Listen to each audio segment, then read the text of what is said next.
I've been using the iPhone 12 for the past 10 days after being on Android for the past 4 years. I'm Gary, this is FoxTech, and here are my honest thoughts on the iPhone 12 as a long-term Android user.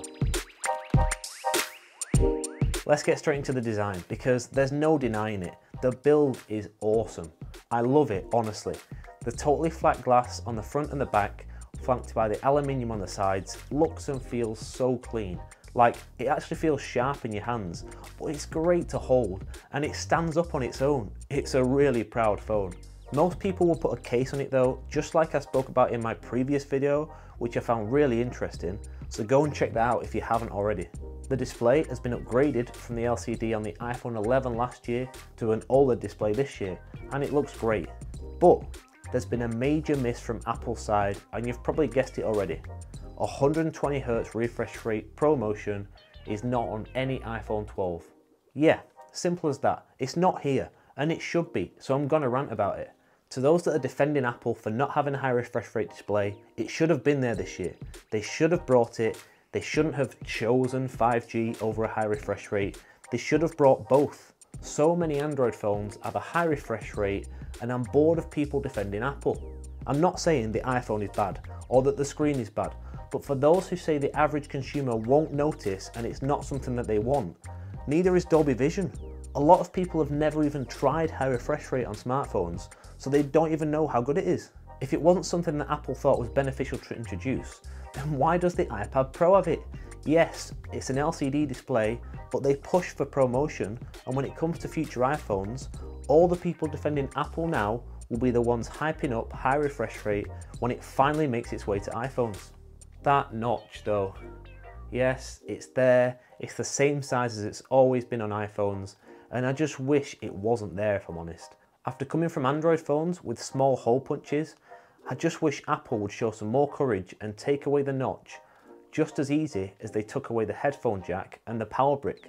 Come on Timmy, it's been like 4 years. I think it's time. I'm aware it houses the Face ID components, but as great as Face ID is, I've always preferred fingerprint scanners. Although, it's great when you just seem to be looking at your phone and it does exactly what it needs to do. But I feel like I wouldn't miss it if it wasn't there, if there was a good fingerprint scanner in its place. They brought that back to the iPad Air this year, but not to the iPhones. It's really weird. iOS is something that I'm going to go into in another video, so I'll just go over it very quickly here. But it's iOS. It's felt really responsive and smooth on the iPhone 12, and the animations, even at 60Hz, make the whole OS run really smooth. It's super well optimized, and we've come to expect this from iPhones. The A14 has no issues whatsoever powering iOS 14 at all. iOS is simple, and that's why it's so popular.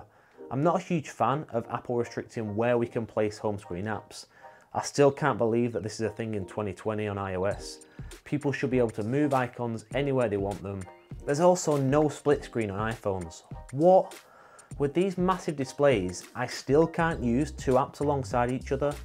That's kinda lame if you ask me. They're really not taking advantage of the bigger screen real estate.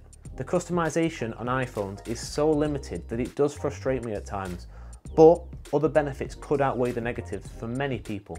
What are those benefits? In my opinion, the greatest thing about Apple is the ecosystem and how well everything just works together. They're second to none when it comes to their ecosystem.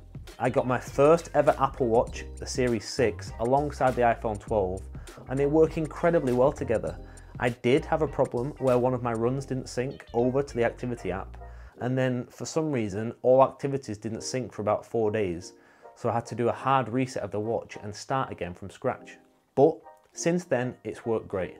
I can see why so many people say that the Apple Watch is the best smartwatch, period. It's literally an extension of the iPhone. iPhones, iPads, MacBooks and Apple Watches all linking and working together seamlessly, sometimes what feels like magic, really demonstrates the joy of the Apple ecosystem. AirDrop is the main benefit in my eyes. The ability to just airdrop a file without any issues to another device is awesome. When trying to keep devices connected, using AirDrop across them all is so easy. I don't care about iMessage personally. In the UK, most people are using WhatsApp anyway, so iMessage isn't a big deal to me at all. The battery life has been surprisingly solid for me. I don't get 5G much in my area, but I've been getting between 6 and 7 hours of screen on time easily by the end of the day, which I'd say is great. It's not Pixel 5 level, but it seems to last long enough for me.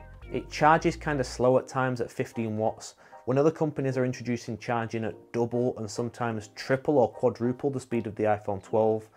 That's kind of where it disappoints. However, it might be better for the long-term battery health if there's a limit on how fast the battery charges. And the thing is, with people keeping their iPhones for up to 5 years, I think it might have been a sensible thing from Apple this year. And most of us just charge our phones overnight anyway, so it really doesn't matter how fast the phone charges. Yes, we have that new MagSafe charger, and I think it's a waste of time. Until Apple introduce a portless iPhone, I am always going to just plug in a wire because it's just as easy to do that. It charges faster and it's cheaper. There's literally no benefit from what I've seen using a MagSafe charger over using a lightning cable. So I think MagSafe in 2020 is pointless. The thing that interests me is that Belkin car mount, which I've mentioned in a previous video. That looks pretty cool. If the magnets are strong enough, that seems like it'll be pretty good, but we'll have to wait and see. The cameras, they've been solid. Let's be honest, for most people, the iPhone 12 is an awesome camera for both photos and videos. When you look at photos from this independently, it's hard to pick out issues or complaints. Only when you put it side by side on a screen and pixel peep, comparing it to other phones, will you start to see differences between the pictures and maybe prefer the look of one over another. I've noticed that the colours are really vibrant in the pictures that I've taken, even on the ultra-wide. That ultra-wide field of view is great to have, and I like that we're seeing different focal lengths alongside the standard wide camera lens as the norm these days. In terms of video, it's an iPhone, so it's got amazing videos for a smartphone camera. Over the past few years, they've been the top when it comes to smartphone video, and the iPhone 12 seems to keep them up there. For most shots, the normal wide lens is the one to go for because of the great colours and consistency that you get out of it. But sometimes that ultra wide really comes into its own, and it gives you a shot that wouldn't be possible if the extra focal length wasn't there. Night mode photos on the ultra wide aren't the best though, so keep that in mind. There's no telephoto in the iPhone 12. You'll need to step up to the Pro models for that. But the iPhone 12 has a really great camera system. I don't feel like it'll be a massive improvement over the iPhone 11, but if you've got anything around the iPhone XS and before, I think it'll be a really nice upgrade. The haptic feedback on the iPhone 12 is awesome. iPhones have had the best vibration feedback for years now. Their haptics are second to none, and it's been a joy to use day to day. That solid, clean and crisp feedback never gets old. On a hardware level, the iPhone 12 is an absolute beauty. They've done a great job on that front. So, after all that, I feel the iPhone 12's major selling point, like any other iPhone, is the Apple ecosystem. Personally, I wouldn't say that the iPhone is a better phone independently than some Android phones. Currently, I feel like I prefer the Pixel 5 as a standalone phone compared to the iPhone 12. However, I think the major draw to iPhone is the ecosystem. Handoff, AirDrop, Apple Watch, and how everything just seems to work so great together. If I was to finally jump ship to iOS and iPhone after so long on Android, it will be because of, you guessed it, the ecosystem. I ended up returning my iPhone 12, but I did order an iPhone 12 Pro Max in Pacific Blue.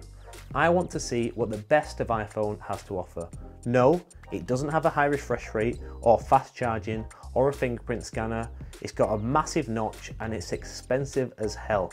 But with the improved cameras, I could use it as a phone and a second camera for the channel, which alongside AirDrop could be really useful. The battery life is also something else that I'll be pretty interested in. Will the Pixel 5 have a challenger? We'll find out soon enough. If you like this video, don't forget to subscribe and drop a like. I've got so many videos in the works. That's all from me now though. Thanks for watching. This was FoxTech and I'll catch you in the next one.